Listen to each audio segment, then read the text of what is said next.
Acción, tu revista mensual de cine y series, con los mejores estrenos de cine, fichas y reportajes coleccionables, series de televisión y 4 pósters todos los meses. Búscala en tu kiosco. Hola, muy buenas amigos, amigas, seguidores, seguidoras del canal Acción Cine en YouTube. Aquí una vez más Jaime Vicente Chagüe, otra vez convocado por Marcelo. Marcelo nos ha pedido que hablemos de una película de animación estrenada en 1998, dirigida por 3 directores, Brenda Chapman, Simon Wells y Steve Hickner, una película conocida como El Príncipe de Egipto. De nuevo, muchísimas gracias a Marcelo por su petición y por elegir a quien os habla para una nueva crítica a la carta. Y gracias además también porque me he reencontrado con una película muy especial para mucha gente. Hay un comentario muy asociado a esta película de dibujos animados y que yo he escuchado en ocasiones y que suele empezar así: yo no soy creyente, pero cómo me gustó El Príncipe de Egipto. O también, cómo me gusta El Príncipe de Egipto, pese a que no soy creyente, ¿no? No me puedo quitar años de encima y deciros que vi la película de crío, porque para empezar os estaría mintiendo descaradamente. La vería por primera vez con 20 y pocos años y lo cierto es que apenas guardaba recuerdo de la cinta. Y vista ahora, después de la petición que nos ha hecho Marcelo, lo primero deciros que es totalmente comprensible que El Príncipe de Egipto sea una de esas películas que marcó a muchos chavales ya hoy creciditos cuando la vieron. Lo que os decía de las creencias o no que tengáis cada uno. Es una película que desde el principio no se esconde. Está 100% anclada en la fe judía a la hora de narrar la historia de Moisés, liberador del pueblo hebreo en Egipto, tal y como aparece en el libro del Éxodo. En ese sentido, no podemos decir que la película juegue con ambigüedades. Antes de empezar incluso la acción, ya vais a leer un rótulo en el que se nos dice algo así como que, aunque se han tomado licencias históricas, la película es fiel a la esencia, los valores y la integridad de una historia que se ha convertido en la piedra angular de la fe de millones de personas. Es más, en esos mismos rótulos se nos está invitando a conocer de primera mano la historia, porque se nos dice que podemos leer las peripecias de Moisés en el libro del Éxodo. Es una película 100% hebrea, podríamos decir, y es una película producida por DreamWorks, que como sabéis es un estudio fundado por Steven Spielberg junto a David Geffen y Jeffrey Katzenberg. Luego vendieron el estudio a Paramount.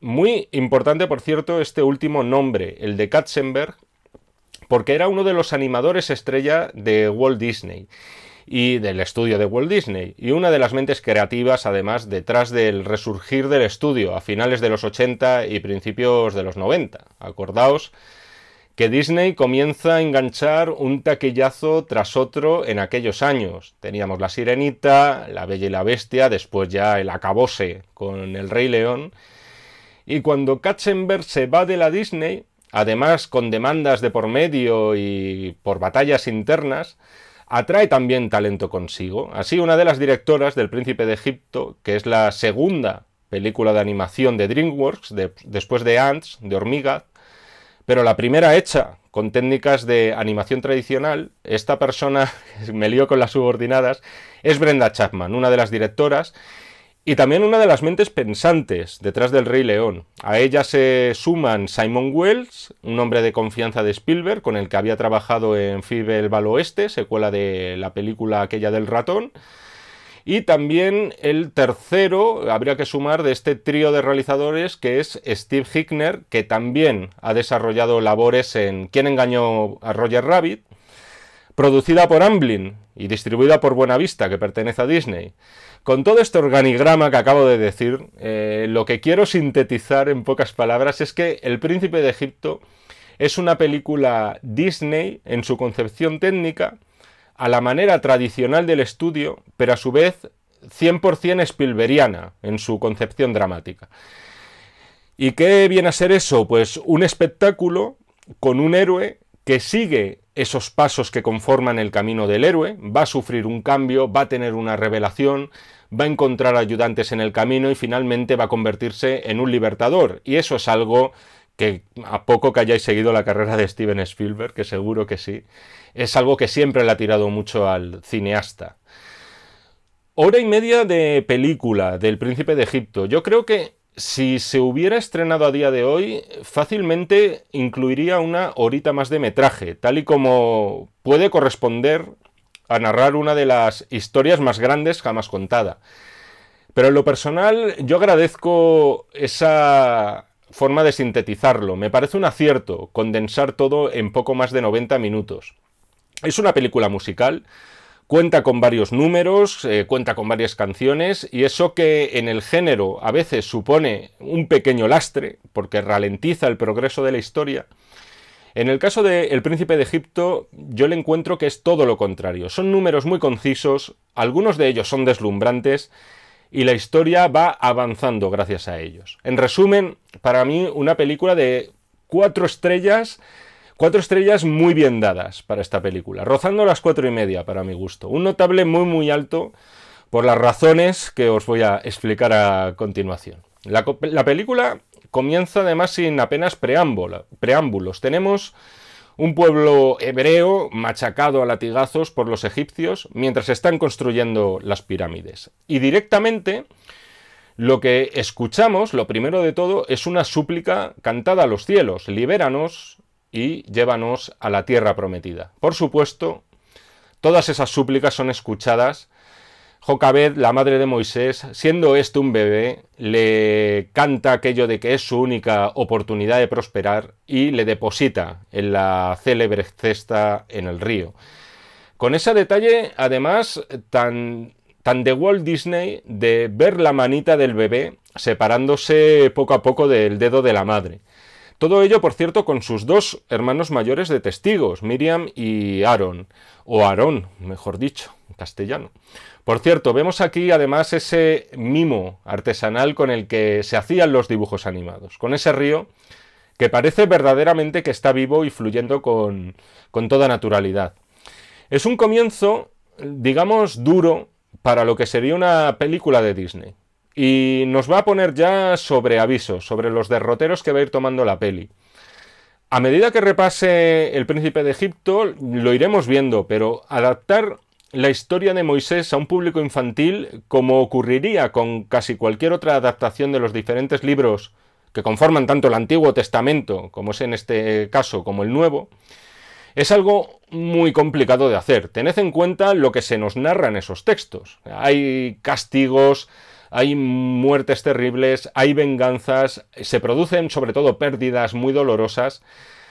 El Príncipe de Egipto es una película, eso es cierto, más solemne de lo habitual en el género de animación, sobre todo si la comparamos con otras de Disney de la época. Aunque bueno, El Rey León era una película épica y todos recordamos determinados momentos como especialmente traumáticos, pero es cierto que en este caso, en la peli de DreamWorks, no vamos a encontrar esos alivios cómicos como los que podríamos tener en El Rey León. Hay cosas que son muy simpáticas, pero de algún modo toda la historia va a orbitar con mucha más gravedad, y creo que ese era el tono pretendido, y eso provoca que sea una película que hoy puede disfrutarse a cualquier edad. Un adulto se va a enganchar rápido, nada más empezar la acción. No va a decir esto de película para niños, esto no está hecho para mí. Ya sabéis cómo sigue después. Moisés es encontrado en su cesta, en este caso por la esposa del faraón, lo adopta y se convierte en el hermanastro del heredero, que será Ramsés. Todo eso sin que Moisés en un principio conozca sus verdaderos orígenes. Me veo obligado a avisar de spoilers. Esto ya sabéis cómo va. Es lo que toca, aunque estamos ante una de las historias más conocidas por todo el mundo, independientemente de su condición y de credo. Pero sí, vamos a entrar en spoilers en El Príncipe de Egipto, spoilers como el más rojo de grandes, por ejemplo. Lo primero, no me quiero enrollar mucho con el tema de la fidelidad histórica según la Biblia, pero solo señalar algunos aspectos en los que la película difiere. Nunca se nombra en el Éxodo a Ramsés, o por lo menos a Ramsés como el faraón por aquellos años. De hecho, no se nombra ningún nombre en ese sentido. Lo que encontraréis si leéis el Éxodo es directamente la palabra faraón, a secas, aunque es verdad que hay historiadores, y en esto habría muchísima discusión, que señalan que podría tratarse de Ramsés II. Y tampoco tenemos en el Éxodo ese enfrentamiento fratricida entre Moisés y Ramsés, el faraón, a la hora de liberar al pueblo. No se hace tampoco referencia que se trate de su hermano. Al principio de la película, por otro lado, vemos también cierta rivalidad entre ambos cuando son jovencitos por conquistar el amor del faraón. Otro detalle también que quiero mencionar es el tema de las edades. Pasaron muchas décadas, que no son pocas nunca, hasta que Moisés regresó a Egipto, se plantó delante del faraón y le dijo aquello de libera a mi pueblo. De hecho, Moisés podría tener como unos 80 años cuando eso ocurrió. Aquí, sin embargo, le vemos en su plenitud vital. En todo caso, es cierto que los responsables de la película en DreamWorks quisieron ser muy respetuosos con el Éxodo original y contaron además con asesoramiento histórico importante y además no solamente de la religión judía antes de dar el visto bueno a la historia que iban a contar. Con ese pique que vemos al principio, por cierto, entre Moisés y Ramsés haciendo el cabra, compitiendo con cuadrigas y de paso rompiendo la nariz de una de las efigies, vemos clara una de las intenciones del entonces recién creado estudio DreamWorks. Y esta es, por lo menos yo lo veo así, llevar todos y cada uno de los recursos del cine de acción en imagen real al cine de animación. Vemos un despliegue de ángulos de cámara dignos de una superproducción del momento. O sea, vemos planos subjetivos como si fuéramos nosotros los que estamos llevando los caballos en primera persona. Vemos travelings a la velocidad del rayo. Todo está pensado para hacerte olvidar por un momento que estás viendo imagen animada, de forma que tú como espectador también te acabes involucrando en la acción. Esto va a ser una constante todo el rato. O sea, vemos encadenados de planos dignos de película muy grande. Después de la bronca que les echa, por ejemplo, les echa su padre a Moisés y Ramsés por la travesura, y que marca mucho además la personalidad de Ramsés, esas palabras, porque le echa en cara que es débil.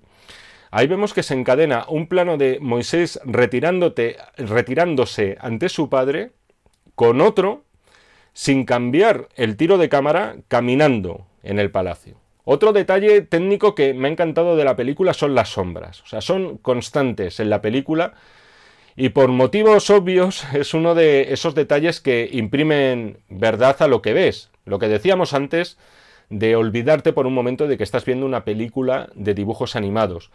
Concretamente, me empecé a fijar en el tema de las sombras con la presentación de Séfora, la que luego será esposa de Moisés.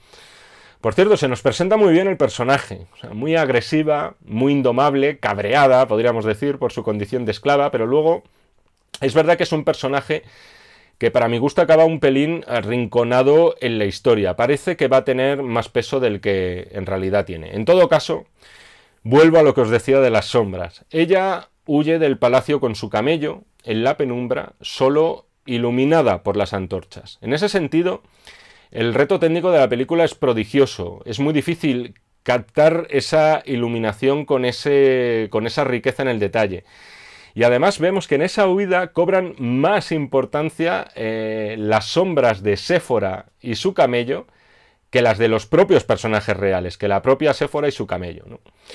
Las sombras están presentes también en esa canción que bailan Moisés, Séfora y su familia en torno a una hoguera, tras la travesía del desierto de Moisés. Una canción, por cierto, que además parece de clara inspiración yiddish sobre que un hombre no se mide por su tamaño, su fuerza o su riqueza, sino por su forma de mirar al cielo. Otro momento que me ha parecido excelente en la película, en el primer tercio de la película sobre todo, es el del mural jeroglífico. En realidad son dos momentos, en este caso. Después de que Moisés se encuentre con sus hermanos biológicos, le descubren quién es de verdad y todo el mundo del futuro profeta se va a desmoronar a partir de ese momento. Después, justo después, Moisés tiene un sueño y vemos que su ojo se funde con el ojo de un jeroglífico y comienza a soñar acerca de cómo fue su origen, tal como le ha relatado su hermana Miriam. Todo eso con el hieratismo propio de los dibujos jeroglíficos. No sé si me entendéis. Es decir, el dibujo plano, puro y duro, sin dimensiones. Es un momento muy arriesgado porque ahí tienes que prescindir de la naturalidad y expresividad que tienen los personajes, pero creo que les sale muy bien ahí la jugada. Y después, cuando ya despierta Moisés, en esa penumbra, camina solo con una antorcha y va iluminando los jeroglíficos, palabra complicada, para buscarse a sí mismo dentro de ellos. Y lo que ve efectivamente es un principio de todo, pero son un montón de bebés tirados a un río y a punto de ser devorados por cocodrilos. Como veis, es una película oscura a todos los niveles, en lo que se refiere a su desarrollo y, por supuesto, a nivel de iluminación. En este punto ya he mencionado algo, pero quiero hablar más en profundidad de un aspecto que nos ha pedido exprofeso Marcelo para que nos detengamos un poco más, y es la banda sonora de la peli. Banda sonora que viene cofirmada por Hans Zimmer y Stephen Schwartz. Siendo un poco simplistas, podríamos decir que las canciones corrieron a cuenta de Schwartz y la banda sonora, la música que no son canciones, fueron compuestas por Hans Zimmer. En todo caso, Zimmer también acabó orquestando esas canciones. Y siendo una película como es musical, es cierto que las canciones terminan por solapar la banda sonora. En todo caso, Hans Zimmer hace un muy buen trabajo. Es un trabajo lleno de dramatismo y de la épica característica de Zimmer por aquellos años. No mucho después, recordad que haría Gladiator. Y además huye de la tentación de recurrir a los modelos, digamos, originales. Aquellas epopeyas bíblicas, como podrían ser Ben-Hur, a la que ponía música Miklos Rozsa. No quiere hacer que por cierto es una banda sonora sensacional, pero es verdad que quiere siempre huir del lugar común Hans Zimmer. No quiere hacer nunca un refrito. En todo caso, lo que hace es reactualizar de algún modo aquellos clásicos para que, pese a que la historia evidentemente está ambientada en la antigüedad, nos sintamos siempre que estamos ante una producción casi del siglo XXI, como es en este caso. Zimmer, por cierto, añadió una nominación al Oscar más, demostrando ya entonces que había tomado el relevo de los grandes maestros de la música sinfónica en el cine. Y sobre las canciones de la película. Esto también entiendo que Marcelo quiere que hablemos de ello y además merece la pena porque, honestamente, yo que no soy un fan irredento del musical, hay obras maestras que son musicales que son obras maestras, pero no estoy siempre detrás de cada uno que se estrena. Pero tengo que decir que las canciones de esta película, por lo general, para mi gusto, creo que rayan en un nivel bastante alto. Está la más célebre, que es When You Believe, que nos narra además el momento justo del éxodo, ya en el tercio final. Este tema a mí me parece un temazo, o sea, no me acordaba mucho de ella, y cuando la empiezas a escuchar, o por lo menos ese es mi caso, yo me dije a mí mismo, vale, la típica ñoñería que gusta mucho en la academia, etcétera, porque es la canción además que acabó ganando el Oscar en su edición.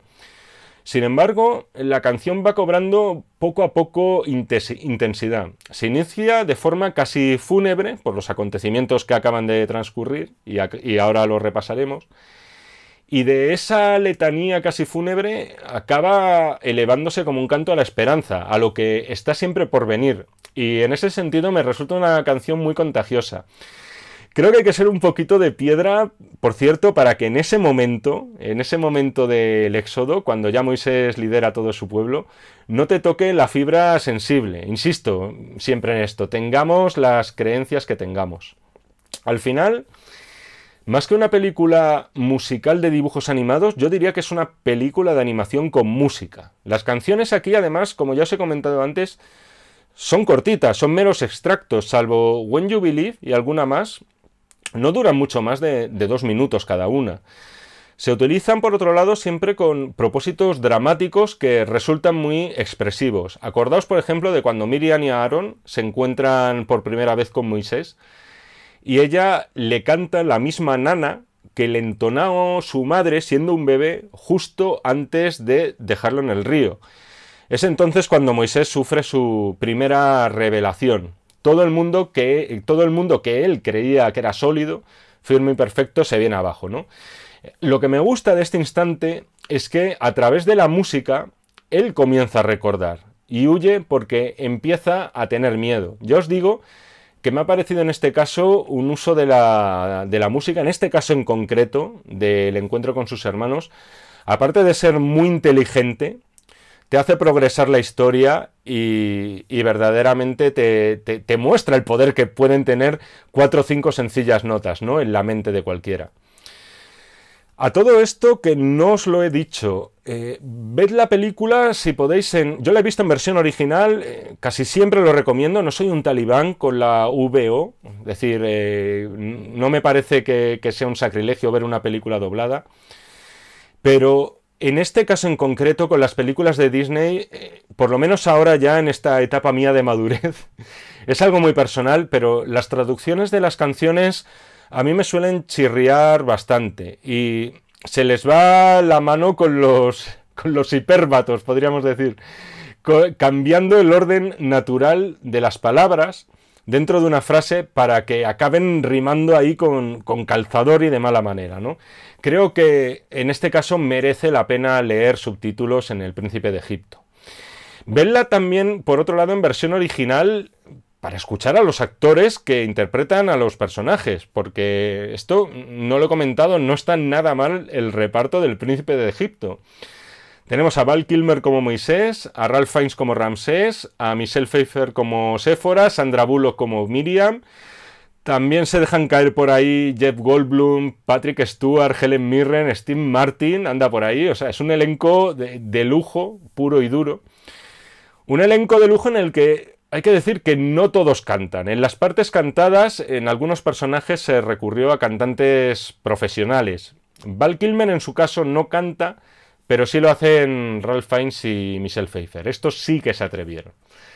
En general, es una película que, no por tener menos humor, o directamente por carecer de él, con respecto sobre todo a sus famosos modelos de Disney, no es una película que eso la haga más aburrida. Los acontecimientos están muy medidos. Los grandes éxitos de Moisés, podríamos decir, los que todos conocemos, están muy estratégicamente situados en esta horita y media y creo que nadie va a mirar el reloj pensando cuándo llega lo de la zarza o cuándo sucede lo del Mar Rojo.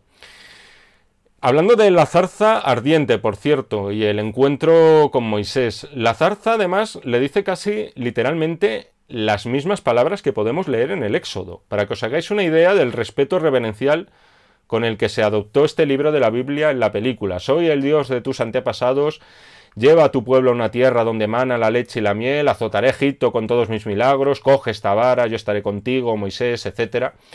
Ese mandato divino es tal cual figura en el libro del Éxodo. Ya que estamos con eso, quería profundizar también, y vamos ya adentrándonos en el argumento, en la parte dura del argumento, en lo que os decía antes sobre lo difícil que es adaptar una historia como esta para un público infantil. Y me refiero muy concretamente al tema de las 10 plagas de Egipto. Es realmente duro además verlo en una película de animación. Creo recordar que no están las 10 plagas tal cual, pero sí tenemos las principales. Primero la de clava la vara, primero la de que clava la vara, que me pierdo, en el río y empieza a brotar sangre de él. Después viene la lluvia de ranas, también viene una lluvia de fuego, la lluvia de langostas, también tenemos una invasión de abejas. Todo esto ya de por sí es bastante atrevido mostrarlo en una película infantil. No era habitual en las producciones de entonces ver al héroe castigar al villano con tan poca piedad. Es cierto que no se nos muestra a Moisés disfrutando con esto como loco y frotándose las manos y demás, ¿no? Además, lo cierto es que antes, como ya sabéis, en la historia ha intentado razonar con Ramsés. Tienen además un diálogo muy interesante entre ambos. Ramsés le hace una pregunta, algo así como... Le echa en cara como si comenzó a sentirse un hebreo solo porque se lo han dicho, ya que hasta entonces Moisés vivía tan a gusto teniéndolos como esclavos, ¿no? En líneas generales, entiendes algo la postura de Ramsés en la película. Es su educación, es como ha crecido y no entiende por qué su hermanastro ha cambiado tanto de la noche a la mañana. Pero bueno, hablando de lo del tema de los castigos, vamos al momento heavy y es, gran spoiler a continuación, es el de la muerte de los primogénitos de los egipcios. Es la 10ª plaga y la definitiva. En la película, si no recuerdo mal, no dicen morirán todos los niños, sino que todos los niños serán heridos. En todo caso, Moisés cumple las órdenes de Yahvé. Mata un cordero con su sangre, mata un cordero y con su sangre marca el dintel de cada puerta. De esa forma, Yahvé sabrá dónde vive un judío y dónde vive un egipcio. Entonces, cuando vea esa sangre sobre la puerta, pasará de largo en aquellas casas que estén marcadas. Es fantasmal, por cierto, ese instante, cuando vemos a una suerte de espíritus recorriendo las puertas, sorteando las que tienen sangre y entrando en las que no la tienen. Entre las cuales se encuentran estas últimas, las que no la tienen, la del hijo de Ramsés, que se nos había presentado muy poquito antes y que consecuentemente muere. No sé qué pensaríais cuando visteis la peli de críos. Ya os digo que no fue mi caso y no puedo juzgar, pero es realmente un momento oscuro negrísimo, difícil de aceptar desde una perspectiva actual, pero tremendamente lógico de acuerdo a los mecanismos narrativos y ejemplarizantes que tiene la Biblia. Ya para ir acabando con el príncipe de Egipto, después vendría la secuencia de When You Believe, que ya hemos hablado de ella, y llegaría el momento del Mar Rojo. El momento que todos ya conocíamos de antemano y que esperamos con ganas cuando vemos la película. Lo fácil habría sido en este caso mirar al espejo de los 10 mandamientos de Cecil B. DeMille, con aquella separación de aguas que se ha convertido además en uno de los instantes clave a la hora de hablar de eso que suena muy cursi, pero que es verdad, eso de la magia del cine, ¿no? Cualquier cosa es posible, ese poder de ilusionista que tienen las imágenes. Y cuando piensas que es muy difícil superar la espectacularidad de aquel instante en aquella película, enseguida ves que en El Príncipe de Egipto se habían propuesto hacer algo realmente grandioso, pero separándose de la película de DeMille, que no se pareciera por lo menos en nada. En este caso, Moisés se adentra en las aguas, clava en el suelo su vara, el agua se dispara hasta el infinito, en dirección al cielo, en una secuencia realmente mágica. Era muy difícil, insisto en esto, no inspirarse en DeMille. Más difícil era igualarlo y creo que en este caso, como mínimo, lo iguala. Por cierto, que en El Príncipe de Egipto, también una diferencia importante con respecto a la película de Charlton Heston y Jules Briner, salvan a Ramsés. Según el Éxodo, ese faraón sin nombre sucumbía también junto a sus hombres cuando trata de cruzar el mar. Y como bien sabéis, acaban todos ellos atrapados en esa trampa mortal de las aguas. Supongo que a los responsables de DreamWorks les parecía quizá demasiado castigo ya con Ramsés, después de haber matado a su hijo, cargarse también al pobre hombre. Algo que por otro lado le ocurría al Ramsés encarnado por Jules Briner en Los 10 Mandamientos de 1956. 10 Mandamientos, por cierto, con los que definitivamente se acaba esta película, con otro planito además secuencia de calidad. Vemos en primer plano las 2 tablas sostenidas por unas manos, no sabemos quién es, pero obviamente ya nos figuramos quién es, caminando de enfrente, la cámara hace un pequeño giro, vemos a Moisés de espaldas y frente a él toda una multitud.